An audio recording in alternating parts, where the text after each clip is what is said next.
Joe கிச்சனில் இன்றைக்கி special Madurai mutton சுக்கா. மதுரையில் மல்லிப்பூ மட்டும் ஃபேமஸ் இல்லைங்க, மட்டன் சுக்காவும் ரொம்ப ஃபேமஸ். இது எப்படி செய்கிறதுன்னு பார்க்கலாம்.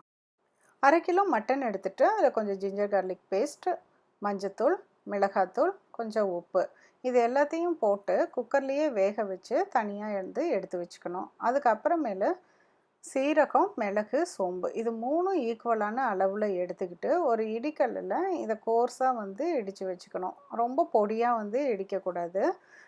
கொஞ்சம் கொரன்னு இடிச்சுக்கிட்டால் போதும். இது எவ்வளோ அளவு எடுத்தாலுமே ஈக்குவலான அளவில் இருக்கணும் 3ம்.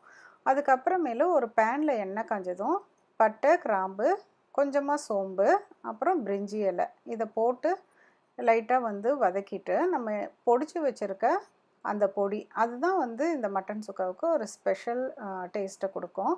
இதை இப்போ நம்ம எண்ணெயிலேயே போட்டு லைட்டாக பொரிச்ச மாதிரி எண்ணெயிலேயே போட்டுறணும். அதுதான் கொஞ்சம் நல்ல ஒரு ஃப்ளேவர் கொடுக்கும். ஸோ நம்ம இப்போயே போட்டுறணும். அதுக்கப்புறமேலு ஆட் பண்ணக்கூடாது, முன்னாடியே போட்டுறணும். அதுக்கப்புறமேலு இதை போட்டு கொஞ்சம் நல்லா வதக்கிட்டு ஒரு கைப்பிடி சின்ன வெங்காயம் அதை லைட்டாக கட் பண்ணிவிட்டு அதையும் இதோடு சேர்த்து நல்லா வதக்கணும். கண்டிப்பாக சின்ன வெங்காயம் தான் போட்டு வதக்கணும். அப்போ தான் இதுக்கு ஒரு டேஸ்ட்டு நல்லாயிருக்கும். அந்த சின்ன வெங்காயத்தில் ஒரு லைட்டாக ஒரு ஸ்வீட் டேஸ்ட்டோடு இருக்கும். அது ரொம்பவே மட்டன் சுக்காவுக்கு நல்லாயிருக்கும் சாப்பிட்றப்ப. கொஞ்சம் உப்பு போட்டு இதோடு சேர்த்து வதக்கிக்கணும்.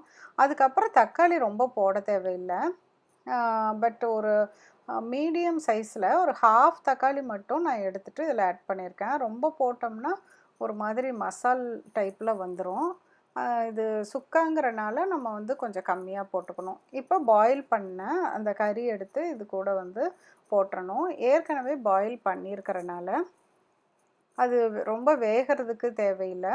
ஒரு 2 to 3 மினிட்ஸ் அந்த டைமுக்குள்ளாரையே இது நல்லா சுண்டிடும். ஒரு மீடியம் ஹையில் வச்சு இதை குக் பண்ணிக்கலாம். நல்லா சுண்டுனதுக்கு அப்புறமேலு நல்லா பெரட்டி விட்டுறணும். இந்த அளவுக்கு சுண்டிருச்சு. இன்னும் கொஞ்சம் நல்லா சுண்ட வைக்கணும். இப்படி கொஞ்சம் தண்ணியாவோ மசாலா மாதிரியோ தெரியக்கூடாது. ஸோ நல்லா சுண்டுனதுக்கு அப்புறமேலு இந்த மாதிரி ஒரு பதத்துக்கு வந்துடும். பதத்துக்கு வந்தோன்னா கொஞ்சம் ஹையாக வச்சுட்டு நல்லா ஒரு சூடாக இருக்கிற மாதிரி பண்ணி நல்லா கிளறி விட்டுறணும்.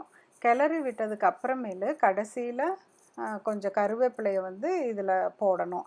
அந்த சூடாக இருக்கிறப்ப கடைசியில் அந்த கருவேப்பிலையை போடுறப்ப நல்லா அந்த ஃப்ளேவர் கொஞ்சம் நல்லாவே கிடைக்கும்.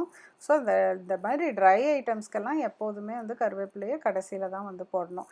இப்போ நம்மளோட மதுரை ஸ்பெஷல் மட்டன் சுக்கா ரெடி ஆயிடுச்சு. கண்டிப்பாக இதை செஞ்சு பார்த்துட்டு உங்கள் ஃபீட்பேக்கை கமெண்ட் பாக்ஸில் சொல்லுங்கள். Please like and subscribe my channel. உங்கள் ஃப்ரெண்ட்ஸோடு ஷேர் பண்ணுங்கள். மீண்டும் ஒரு புதிய ரெசிபியோடு உங்களை சீக்கிரம் மீட் பண்ணுறேன். தேங்க்யூ.